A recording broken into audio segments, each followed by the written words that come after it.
जय श्री कृष्ण मित्रों, we are crazy channel में तमारुं स्वागत है। आज આપણે દહીં તીખારીની રેસીपी જોઈશું। તો દહીં તીખારીની અંદર એ જ હોય છે મેન વસ્તુ કે આયર્યું એ દહીં તમે વઘારો ત્યારે સહેજ પણ ફાટે નહીં। તો તમે જોઈ શકતા હશો અત્યારે સ્ક્રીન ઉપર કે આપણું દહીં તીખારી કેટલું સરસ મજાનું બનીને તૈયાર થઈ ગયું છે। એકદમ બહાર હોટેલમાં હોય એ ટાઈપે બનીને તૈયાર થઈ ગયું છે। તમારા મોઢામાં પણ જોતા જ પાણી આવી ગયું હશે। તો ચલો એને બનાવવાનું સ્ટાર્ટ કરીએ। તો સૌથી પહેલાં આપણે દહીં લઈ લીધેલું છે અને આપણે આ ઘરે જ બનાવેલું છે। તમે બહાર માર્કેટનું લેવા માંગતા હોય તો પણ લઈ શકો છો। અને આ બહુ ખાટું પણ નહીં અને બહુ મોડું પણ નહીં એ ટાઈપનું આપણે લીધેલું છે। હવે આપણું દહીં વઘારવા માટે આપણે એક વાસણમાં તેલ ગરમ કરવા મૂકી દીધું છે। 2 મોટી ચમચી જેટલું તેલ લીધેલું છે આપણે આ દહીં વઘારવા માટે। અને દહીંને વઘારવા માટે જે આપણે વાસણ લઈએ એ જાડા તળિયાવાળું લેવાનું અને આપણે ગેસની ફ્લેમ મીડિયમ રાખવાની છે। અને આપણું તેલ ગરમ થઈ જાય એટલે આપણે ચપટીક રાઈ ઉમેરવાની છે। અને રાઈ આપણી તતડી જાય ત્યારબાદ એમાં આપણે જીરું ઉમેરીશું 1 ચમચી જેટલું। અને જીરું આપણું તતડી જાય એટલે આપણે એમાં ચપટીક હિંગ ઉમેરી દઈશું, એનું ફ્લેવર બહુ જ સરસ આવશે। પછી આપણે સૂકા લાલ મરચાં ઉમેરી દઈશું। અને સૂકા લાલ મરચાં ઉમેરી દીધા પછી આપણે તીખા લીલા મરચાં પણ ઉમેરી દીધા છે। અને આપણે મીઠા લીમડાના ફ્રેશ પાન ઉમેરી દઈશું। અને પછી આની અંદર સરસ મજાનો આ રીતના વઘાર થઈ જાય એટલે આપણે એની અંદર હળદર પાવડર ઉમેરી દઈશું 1/2 ચમચી જેટલું। અને આ બધી વસ્તુને સારી રીતે મિક્સ કરી લઈશું। હવે આપણે બાકીનો મસાલો આ તેલની અંદર જ કરી લઈશું। તો એમાં આપણે 1/2 ચમચી જેટલું લાલ મરચું પાવડર ઉમેર્યું છે। જો તમે વધારે તીખું ના ખાતા હોય તો આને સ્કીપ પણ કરી શકો છો। આપણે લીલું મરચું પણ ઉમેર્યું છે એટલે ધ્યાનથી ઉમેરવું।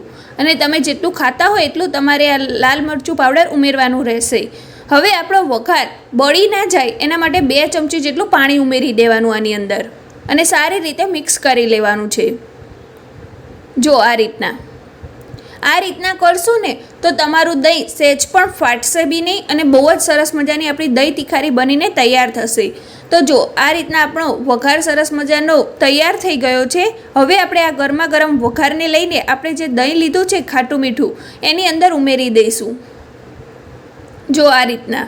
અને આપણે ગેસની ફ્લેમ છે ને એ બંધ કરી દેવાની છે હવે। અને આને આ વઘારને દહીં સાથે સારી રીતે મિક્સ કરી લેવાનું છે ઉપરથી નીચે કરીને। અને આપણે હવે જે ગેસની ફ્લેમ છે એ બંધ કરી દીધી છે પણ એનું બર્નર હજી આપણે ગરમ હોય છે એટલે આપણે આ દહીંને એની ઉપર મૂકી દઈશું। આ જે વાસણ છે આ દહીંવાળું એની ઉપર મૂકી દઈશું। જો આ રીતના બંધ ગેસ ઉપર એટલે આપણું દહીં પણ સરસ મજાનું ગરમ થઈ જશે। જો આ રીતના તમે 1 મિનિટ રાખશો એટલે તમારું દહીં સરસ મજાનું ગરમ થઈ જશે। અને ઉપરથી ગરમ વઘાર પણ તમે ઉમેર્યો છે એટલે બંને સાઈડથી સરસ મજાનું આપણું દહીં બનીને તૈયાર થઈ જશે। તો જો સહેજ પણ દહીં આપણું ફાટે નહીં અને પહેલી જ વખત તમે દહીં તીખારી બનાવતા હોય ને તો પણ બહુ જ સરસ બનશે અને તમારા ઘરમાં પણ બધાને બહુ જ પસંદ આવશે।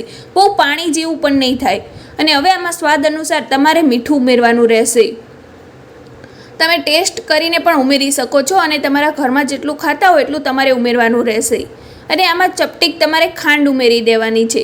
જો તમારે સ્કીપ કરવી હોય તો પણ કરી શકો છો પણ આની અંદર તમે બધી વસ્તુને બેલેન્સ કરવા માટે અને થોડુંક ખાટું દહીં હોય તો આપણે એ પણ બેલેન્સ થઈ જાય એટલા માટે આપણે ખાંડ ઉમેરી દીધી છે ચપટીક। અને આ તો દહીં ઉપર ડિપેન્ડ રાખે છે કે એ કેટલું ખાટું અને કેટલું મોડું છે એ પ્રમાણે તમારે ખાંડ ઉમેરવાની રહેશે। અને આ બધી વસ્તુને સારી રીતે મિક્સ કરીને આપણે એને સર્વ કરી લઈશું। તો સર્વ કરવા માટે આપણે એને એક પ્લેટમાં લઈ લીધેલું છે।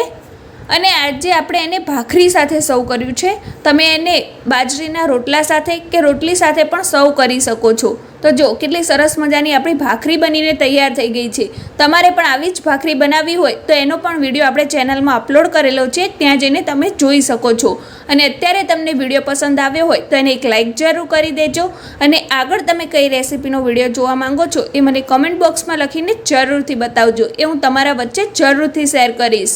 તો આ રીતના તમે પણ એકવાર બનાવીને જરૂરથી ટ્રાય કરજો અને પછી કેવી બને છે મને કમેન્ટ બોક્સમાં લખીને જરૂરથી બતાવજો। તો ચલો હવે મળીએ નવા જ વિડીયો સાથે। ત્યાં સુધી બાય બાય, ટેક કેર।